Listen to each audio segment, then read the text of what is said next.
안녕하세요. 반갑습니다. 구독, 좋아요 부탁드리겠습니다. 2022년 4월 27일 수요일 오후 6시 05분 지나고 있습니다. 오늘은 종목들 먼저 살펴보도록 하겠습니다. 먼저 세트레가이가 그 전고점에 오게 되면은 2차 매수분에 대해 가지고 수익 실현을 하자고 말씀을 드렸죠. 전고점이 이 부분인데 이 부분이 보면은 48,400원입니다. 오늘 장중에 48,950원까지 올라갔다 48,500원으로 마감을 했습니다. 그래서 세트레가이 4월 12일 날 44,100원에 매수한 그 35주에 대해 가지고 그 48,400원에 전고점과 동일한 그 금액으로 35주 전량 매도를 한 것으로 기재를 하겠습니다. 여기에 세트레가이 4월 12일 44,100원 매수 35주 오늘 그 44,800원에 전량 매도하는 것으로 9.75% 수익을 난 것으로 기재를 하겠습니다. 여기 이 부분은 삭제하는 것으로 하겠습니다.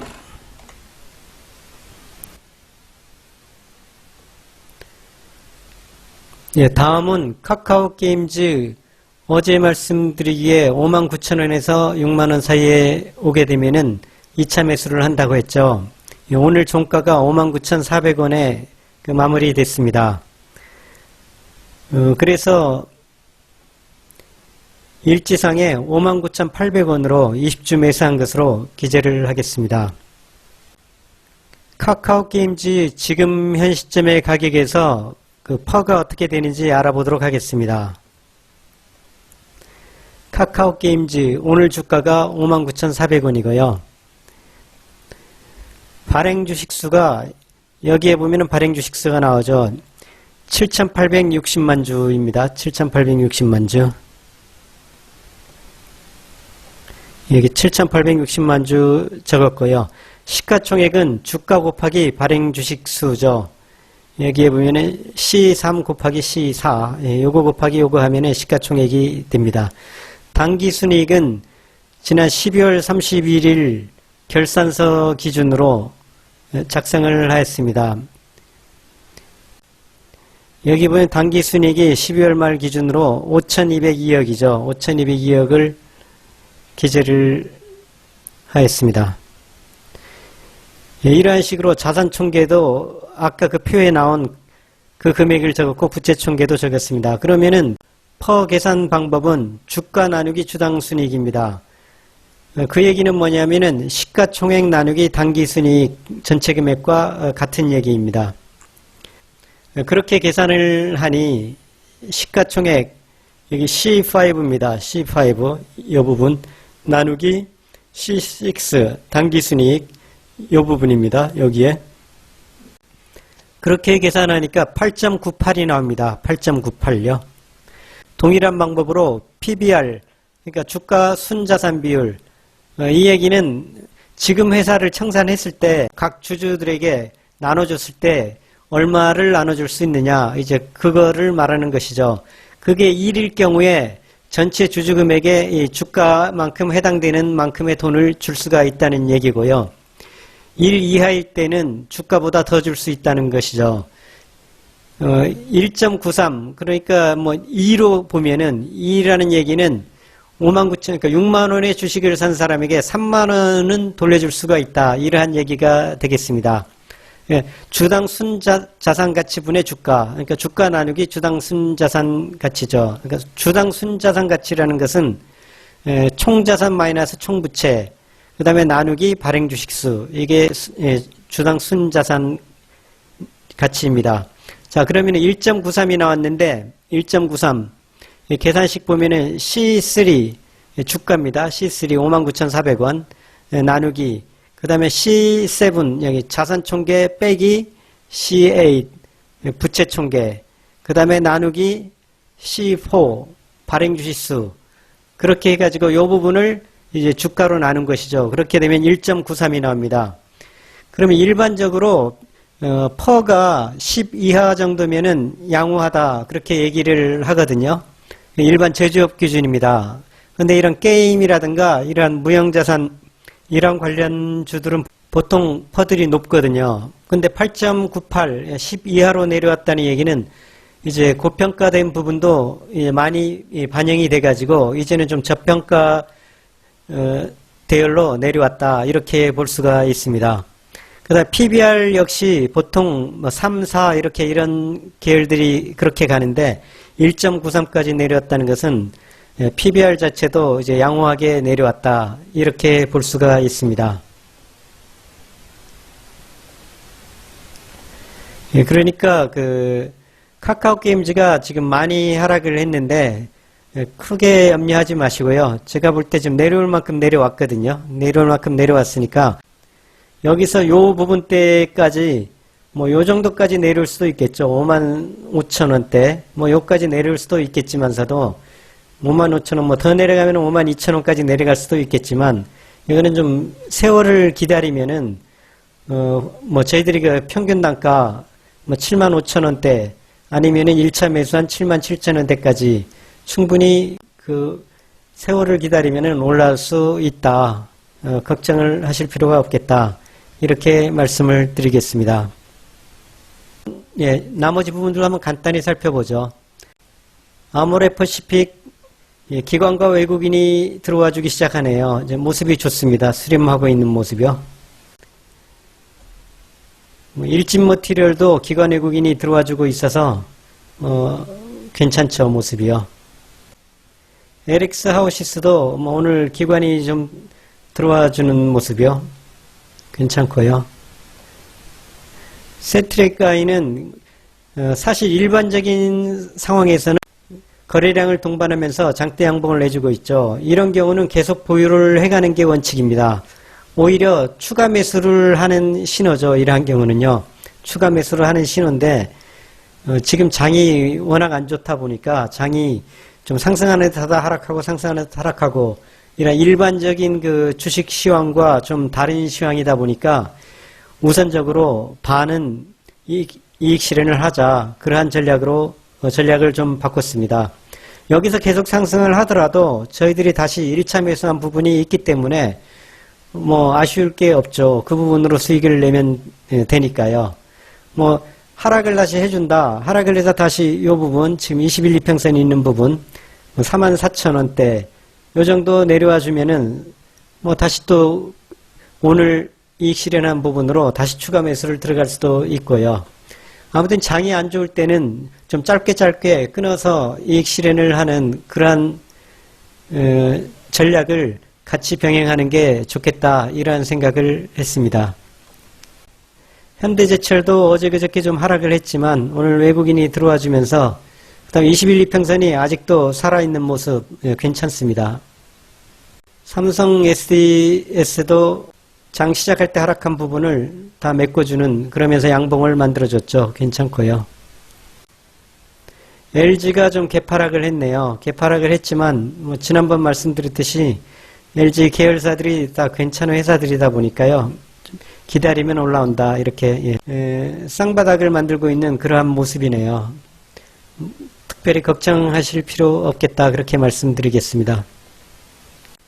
카카오뱅크가 계속해서 개인들이 들어오고 기관 외국인이 파는 모습이 좀 안 좋긴 안 좋은데 그렇지만 은행 관련주들은 이자율이 지금 상승하는 국면이다 보니까 언젠가는 올라오겠죠. 언젠가는 올라올 국면이니까 역시 추가 매수는 상황을 보면서 추가 매수할 만한 어떤 신호가 들어온다면 추가 매수를 할 것이고 그렇지 않으면 그냥 1차 매수한 것으로 들고 가는 그러한 전략을 취하도록 하겠습니다.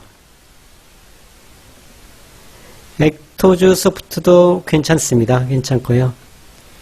CJ 제일제당은 저희들이 매수를 많이 하지를 못했죠.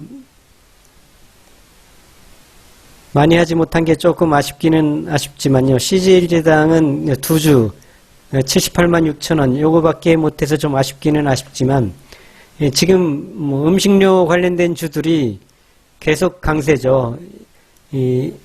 나오는 뉴스들도 계속 여러 가지로 식자재들이 전 세계적으로 식용유로부터 밀로부터 다 부족하다.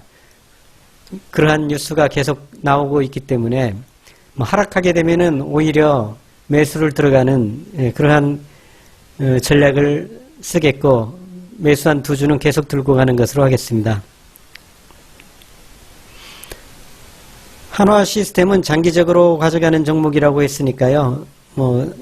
언젠가 또 2차 매수 기회를 주는 그러한 모습을 보이면은 2차 매수를 들어가는 것으로 하겠습니다. 오늘 외국인들이 들어와 주는 모습이고요. 세트리온 차트 모습 괜찮습니다. 이틀 연속해서 그 양봉을 만들어주는 모습이요. 괜찮고요. 드림 시큐리티 계속해서 외국인들이 들어와 주고 있죠. 오늘 많이 하락은 했지만 이 종목 자체 아이템도 괜찮습니다. 보안 관련된 회사니까요. 원칙적으로 단타 매매를 하고자 했기 때문에 손절 얘기를 했지만 사실 좀 버티실 수 있는 분들은 손절하지 말고 그냥 갖고 가시는 것도 괜찮습니다. 충분히 5%에서 10% 수익은 내줄 수 있는 위치니까요. 나이스 평가정보. 나이스 평가정보도 지금 기관들이 좀 팔고 있는 모습이 좀 안 좋긴 하지만 이 종목도 충분히 최소한 본전 가격대는 올라와 줄 수 있는 종목이니까요. 큰 걱정하실 필요가 없다 이렇게 보고요. 한전산업도 오늘 외국인이 들어와 주는 모습 괜찮습니다. 한전산업도 단타 종목으로 들어간 종목이기 때문에 올라오는 모습을 보면서 언제 매도를 할 것이냐 살펴보기로 하고요. SFA 반도체 아직 외국인들이 그동안 들어오다가 요즘 좀 안 들어오는 모습이긴 한데 역시 장기적으로 들고 갈 종목이니까요. 걱정하실 필요가 없습니다. 이 종목 간단히 이렇게 살펴보았고요. 오늘의 시황 한번 보겠습니다. 오늘 장 시작하면서는 하락폭이 컸죠. 쓰리바닥을 만들어줬네요. 그러면서 좀 양봉을 만들어줬다는 모습은 나쁘지 않습니다. 그렇지만 수급적으로 보면은 외국인 기관이 같이 매도를 코스피와 코스닥에서 다 매도를 하는 모습이 좋지는 않습니다. 그렇지만 선물과 콜옵션에서 외국인들이 좀 매수를 해줬고요. 풋옵션도 외국인이 매도를 해줬다는 모습 괜찮고요. 주식 선물 역시 외국인들이 매수를 해줬다는 모습, 이런 모습은 괜찮습니다. 오늘 선물 보면은 미결제가 7,400계약이 미결제가 남은 상태로 끝났습니다. 상당히 미결제가 플러스 7,400계약이면은 세력들이 신규 진입한 게 저렇다는 얘기니까 굉장히 어떤 강한 힘이 있다는 얘기죠. 여기에 거래량으로만 보면 개인이 54억 매도, 외국인이 217억 매수, 기관이 526억 매도. 요걸로만 보면은 매수 매도가 별로 많지 않지만 7,400계약이 미결제로 남았다는 얘기는 실제로 각각 플러스 마이너스가 되다 보니까 남아있는 숫자가 많지 않은 거지, 실제로는 매매가 활발히 되고 어떤 세력 간의 충돌이 지금 굉장히 세게 일어나고 있다. 상방을 보는 힘과 하방을 보는 힘이 세게 충돌을 하고 있다. 이렇게 말씀을 드릴 수가 있겠습니다. 환율 부분을 한번 보도록 하겠습니다. 환율은 오늘 또 많이 상승을 했네요. 달러가 어제 비교해서 갭상승을 하는 모습을 보여줬습니다. 환율 모습으로 볼 때는 오늘 좋은 모습이 아니죠. 환율 하나로만 볼 때는 내일장도 올라가기는 쉽지 않겠다. 이렇게 말씀을 드릴 수가 있겠네요. 그렇지만 다행인 게 기관들이 매수를 했고 외국인들은 그래도 소폭 매도를 해줬다는 부분, 이 부분은 조금 그나마 다행이라고 볼 수 있습니다. 그렇지만 일단 환율이 상승하고 있다는 점은 긴장을 하면서 장을 지켜봐야 되겠다. 그렇게 말씀을 드리겠습니다. 오늘 보면은 상하이 지수가 그래도 많이 올라줬어요. 오늘 하루에 2.49% 상승을 했고, 심천 종합지수도 3.94% 거의 4% 가까이 상승을 해줬죠. 이러한 모습이 그나마 전체적으로 그 세계시장이 좀 안 좋게 흘러가는 모습을 조금 방어를 해준다 이렇게 볼 수 있긴 하지만, 중국 쪽은 워낙 그 정부가 인위적으로 그 끌어올리려는 그러한 시도들이 있다 보니까 과연 그 세계 지수들의 그 흐름에 큰 영향을 끼칠 수 있을지, 인위적으로 작용을 하지 않고 자연적으로 작용을 한 것 같으면 상당히 좋은데요. 좀 두고 봐야 될 일이죠. 그렇지만 그래도 정부가 끌어올렸든 자연적으로 올라왔든 간에 이렇게 좀 비교적 큰 양봉을 만들어줬다는 것은 좋은 일입니다. 항생지수는 뭐 미미하게 뭐 보합세라고 볼 수 있겠네요. 강보합 정도요. 일본 니케이는 1.17% 하락을 했습니다. 그래도 니케이 자체도 하락은 했지만 봉의 모양은 양봉을 만들어줬습니다. 뉴스 한번 살펴보도록 하겠습니다. 중국 2%대 깜짝 반등. 아까 저희들이 그 지표로 살펴본 부분이고요. 여기 보면 인민은행 코로나 타격에 실물경제의 금융지원을 강화할 것이다. 이러한 뉴스가 있어서 오늘 그 반등을 한 것 같아요. 중국 인민은행은 온건한 금융정책을 통한 실물경제 지원을 확대하면서 특히 코로나19로 타격을 받은 중소기업을 돕는 데 중점을 두겠다고 밝혔다. 인민은행이 제로 코로나로 둔화하는 경제와 시장을 활성화하는 대책으로 적절히 풍부한 유동성을 유지하고 금융시장이 건전하고 안정적인 발전을 촉진할 방침을 언명했다고 보도했다. 이렇게 돼 있고요. 중국인민은행은 성명을 통해서 특정 부분을 겨냥한 융자자금을 제공하는 재대출 프로그램을 할당, 석탄의 개발과 저장 능력을 확충하는데 하나로 19조 정도의 자금을 제공하겠다고 전했다. 19조면은 그렇게 많은 금액은 아니네요. 또 인민은행은 항공산업 부분에도 공급할 재대출 자금을 확보하고 더 많은 영세기업과 기술혁신, 고령자 개호까지 대상을 넓히겠다고 강조했다. 인민은행은 주요 빅테크를 대상으로 하는 시정작업 등 조정을 가능한 한 조기에 끝내고 플랫폼 경제의 건전한 성장을 촉진하겠다고 언명했다. 세계 각국의 중앙은행이 금융완화책을 거두고 인플레와 싸우려는 자세를 가다듬는 것과는 대조적으로 중국은 코로나19 충격에서 국내 시장을 구하려는 데 전력을 기울이고 있다. 지금 전체적으로 자금을 미국, 유럽 할 것 없이 인플레 문제 때문에 자꾸 그 긴축 정책을 쓰고 있죠. 자금을 자꾸 회수하는 정책을 쓰는데 중국은 지금 반대로 자금을 푸는 정책을 쓰려고 하니 과연 어떤 효과가 일어날지 모르겠습니다. 그렇지만 이 중국도 같이 긴축을 하게 되면은 더 세계 경제가 어려워질 텐데 그나마 중국이 좀 금융 완화하는 정책을 써준다는 것은 뭐 저희들로서 좋은 일이죠. 여기 보면은 인민은행의 실물경제에 대한 금융정책 지원 발표에 국제 구리 가격은 즉각적으로 2.3% 급등했다. 전날 3.4% 급락해서 크게 반등했다. 아엔도 0.4%, 주석도 1.7%, 니켈 1.4% 뛰었으며 알루미늄은 일시 2.3% 치솟았다. 자금이 좀 풀린다는 뉴스에 또 원자재 가격들이 또 상승을 하는 그러한 모습이요. 또 원자재 가격 상승한다는 것은 또 그렇게 반가운 소식은 아니죠. 다른 뉴스 보겠습니다. 오늘은 뭐 중국 관련 뉴스밖에 없습니다. 특이한 뉴스가요. 제로 코로나 후 폭풍 직면한 중지도부, 인프라로 탈출구 모색. 시진핑 중국 국가주석이 직접 등장해서 인프라 투자 통한 경기 방어를 제시했다.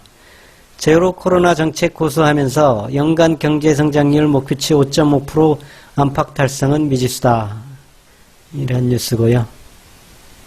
시 주석은 전날 중앙경제위원회 제11차 회의를 열고 인프라는 경제사회 발전이 중요한 버팀목이다. 그래서 인프라 건설 강화를 위한 전면적인 노력을 촉구했다. 인프라 중에서도 교통과 기타 교통허브, 에너지, 수자원 보호 프로젝트를 언급하고 재정 지출 확대와 장기 금융 채널의 확충을 요구했다. 이러한 얘기가 있습니다. 뉴스 점검 이 정도로 끝내도록 하겠습니다. 궁금한 점 있으시면 댓글에 남겨주시고요. 영상 여기서 마치겠습니다. 구독, 좋아요 부탁드리겠습니다. 감사합니다.